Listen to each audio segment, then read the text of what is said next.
तो आज हम करेंगे 10th क्लास का चैप्टर 2 अम्ल क्षारक और लवण। अम्ल क्षारक और लवण ये चैप्टर हम करने वाले हैं। सबसे पहले है हमारा अम्ल।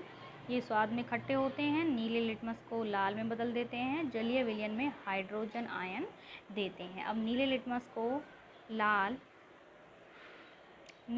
को लाल में बदल देते हैं। इसको कैसे याद रखना है, जैसे अम्ल में ल पीछे आता है ना, अम्ल में ल पीछे आता है तो ला बाद में आएगा। कौन लाल होगा? नीले को लाल कर देंगे। ठीक है, ये रखना है याद। उसके बाद है प्रबल अम्ल और दुर्बल अम्ल। प्रबल अम्ल और दुर्बल अम्ल। अब जैसे प्रबल का मतलब होता है स्ट्रॉन्ग अम्ल। ठीक है, तो कौन कौन से? HCl, H2SO4, HNO3। HCl मतलब हाइड्रोक्लोरिक अम्ल, H2SO4 मतलब सल्फ्यूरिक अम्ल, HNO3 मतलब नाइट्रिक अम्ल। क्या है? नाइट्रिक अम्ल। ठीक है, दूसरा है दुर्बल अम्ल। दुर्बल अम्ल का मतलब क्या होता है? वीक।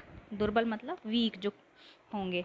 ठीक है, वीक अम्ल जो होंगे। यहाँ पे CH3COOH, CH3COOH मतलब एसिटिक अम्ल होता है ये, लैक्टिक अम्ल और ऑक्सैलिक अम्ल। ये याद रखने, प्रबल अम्ल और दुर्बल अम्ल। प्रबल अम्ल कैसे होंगे? हाइड्रोजन आयन, है ना, हाइड्रोजन आयन से। स्ट्रॉन्ग कैसे होंगे? जितने ज़्यादा हाइड्रोजन आयन होंगे, ज़्यादा हाइड्रोजन आयन उतना ही अम्ल स्ट्रॉन्ग होगा, है ना। जितने कम होंगे हाइड्रोजन आयन उतना ही वो क्या हो जाएगा? दुर्बल हो जाएगा, वीक हो जाएगा। ठीक है, उसके बाद है सांद्र अम्ल। सांद्र मतलब याद रखना गाढ़ा। कैसे समझना है इसको? गाढ़ा अम्ल। गाढ़ा अम्ल जिसमें अधिक मात्रा में अम्ल होता है। ठीक है, जिसमें अम्ल होगा अधिक मात्रा में और जल होगा अल्प मात्रा। अल्प मतलब कम मात्रा में। अच्छा, तनु क्या होगा? तनु इसका उल्टा होगा, जिसमें अम्ल कम मात्रा में होगा, जल अधिक मात्रा में। पतला तनु मतलब कैसे समझेंगे इसे? पतला तनु मतलब पतला अम्ल जो होगा वो होगा। ठीक है, उसके बाद बात आती है हमारे क्षारक की। किसकी बात आती है? क्षारक की। तो हमारे क्षारक क्या होते हैं?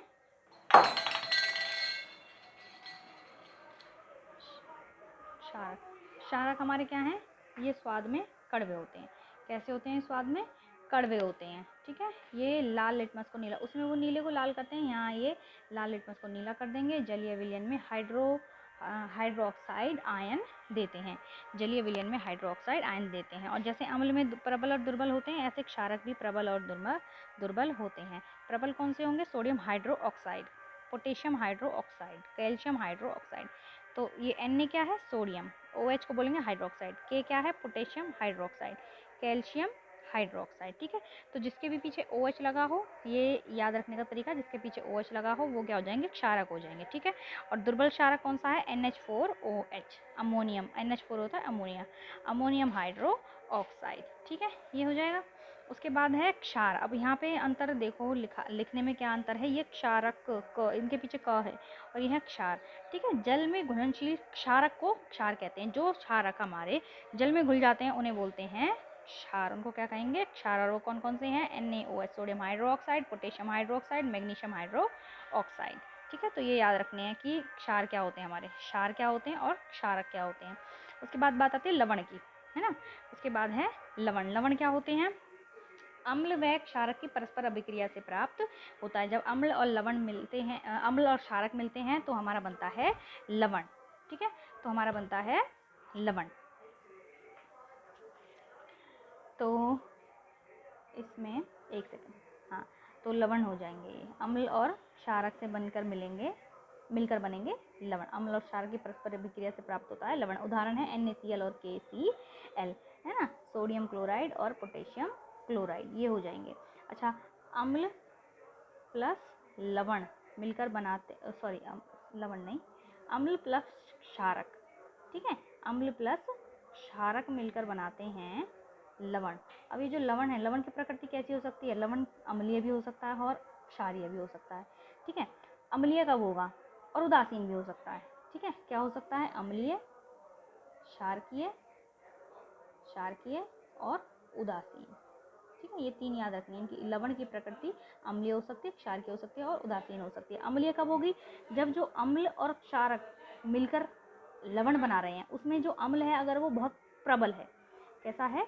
अम्ल प्रबल है और जो क्षारक है वो दुर्बल, वीक वाला है, वो दुर्बल है। उस केस में जो लवण बनेगा ये उस पर हावी होगा, ये इस पर भारी पड़ेगा। ठीक है, दुर्बल क्षारक पे, तो उस केस में लवण अम्लीय बनेगा। उस केस में लवण अम्लीय बनेगा। और जब हम ले रहे हैं अम्ल और क्षारक, अम्ल और क्षारक ले रहे हैं, ठीक है, और बन रहा है यहाँ पे लवण बन रहा है। अब अगर जो हमारा क्षारक है अगर ये प्रबल हुआ, अब इस केस में अगर ये प्रबल होता है और ये होता है दुर्बल, अगर ये दुर्बल हुआ, ठीक है, तो क्या होगा, अब ये प्रबल क्षारक इस पे भारी पड़ेगा, ठीक है, ये इस पे भारी पड़ेगा तो लवण कैसा हो जाएगा, क्षारकीय लवण बनेगा, ठीक है। तीसरी बात एक और आती है, उदासीन कब होंगे, जब अम्ल प्लस क्षारक जो हैं लवण बना रहे हैं, पर उदासीन कब बनाएंगे, जब दोनों की प्रबलता समान हो, ठीक है, जितना प्रबल ये है उतना ही प्रबल ये हो, या फिर जितना दुर्बल ये है उतना ही दुर्बल ये हो, उस टाइम पे जो लवण बनेगा वो उदासीन बनेगा। कैसा बनेगा, उदासीन। तो ये याद रखना है, ठीक है। उसके बाद बात आ जाती है हमारी सूचक की। सूचक क्या होते हैं, सूचक होते हैं, देखो इंडिकेटर है ना, जो इंडिकेट करेंगे कि हमारा कोई भी हमने विलयन लिया है वो क्षारकीय विलयन है या अम्लीय विलयन है ना, तो इनका रंग या गंध अम्लीय या क्षार के माध्यम में बदल जाती है। तो ये इस तरह से हमें बताते हैं, ये हेल्प करते हैं बताने में कि कोई भी हमारा विलयन है जो वो क्षारकीय है या अम्लीय। तो सूचक के प्रकार देखो कौन कौन से हैं। सूचक के प्रकार हैं प्राकृतिक सूचक, संश्लेषित सूचक, गंधीय सूचक, ठीक है।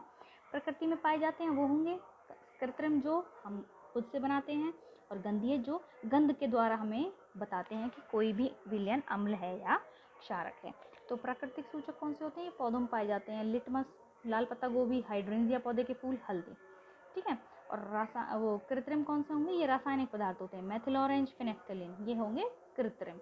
उसके बाद गंधीय, इन पदार्थों की गंध अम्लीय और क्षार के माध्यम में बदल जाती है, जैसे प्याज और लौंग का तेल। ये क्या है, सारे एग्जाम्पल हैं सूचकों के। तो हाइड्रेंजिया के फूल, लिटमस, लाल पत्ता गोभी, हल्दी, मेथिल ऑरेंज, फेनेफ्थलीन और प्याज, लौंग, ये सारे क्या हैं, सूचक के प्रकार हैं। ये क्या है, सारे सूचक के प्रकार, ठीक है। तो हमें याद रखना है। देखो ये एक टेबल भी है यहाँ पे, ये जो टेबल दी हुई है सूचकों के लिए, देखो इसमें यहाँ पे दिया हुआ है प्राकृतिक सूचक, कृत्रिम सूचक और गंधीय सूचक। देखो लिटमस, लाल पत्ता गोभी, हल्दी, ये हमारे प्राकृतिक हैं। गंध और रंग में परिवर्तन क्या होगा, लिटमस लाल लाल, कोई बदलाव नहीं हल्दी में, ठीक है, किसके साथ, अम्ल के साथ। अच्छा, लिटमस, लाल पत्ता, हल्दी का हम क्षार के साथ देखते हैं, क्षार के साथ क्या हो जाता है, नीला हो जाता है लिटमस, है ना। और लाल पत्ता गोभी के रस से क्षार क्या हो जाता है, हरा हो जाता है, हल्दी से वो लाल हो जाएगा, हाइड्रेंजिया के फूल के रस से गुलाबी हो जाएगा। अच्छा, अम्ल का निकरा नीला हो जाता है। तो ये याद रखना है, इसका क्वेश्चन ऐसे आ जाता है कि हाइड्रेंजिया के फूल पर फूल को जब क्षार में मतलब लगाया जाता है या मिलाया जाता है तो क्या रंग आता है, तो गुलाबी रंग आता है। लाल पत्ता गोभी के रस को जब अम्ल में डाला जाता है तो क्या रंग आता है, लाल। तो ऐसे इनका याद रखना है, ठीक है। उसके बाद है हमारा नेक्स्ट कृत्रिम सूचक, फेनेफ्थलीन और मेथिल ऑरेंज, है ना। क्या है कृत्रिम सूचक, फेनेफ्थलीन और मेथिल ऑरेंज है। अम्ल के साथ इनकी अभिक्रिया क्या होगी, रंगहीन, अम्ल के साथ कोई अभिक्रिया नहीं करेंगे, रंगहीन रहेगा। मेथिल ऑरेंज लाल हो जाएगा जब अम्ल के साथ मिलाया जाएगा, और फेनेफ्थलीन क्षार के साथ गुलाबी हो जाएगा, और जो मेथिल ऑरेंज है वो क्षार के साथ पीला हो जाएगा। ये याद रखना है, याद रखने के लिए ये। उसके बाद गंधीय सूचक हैं, जो प्याज का रस, वैनिला, लौंग का तेल, ठीक है।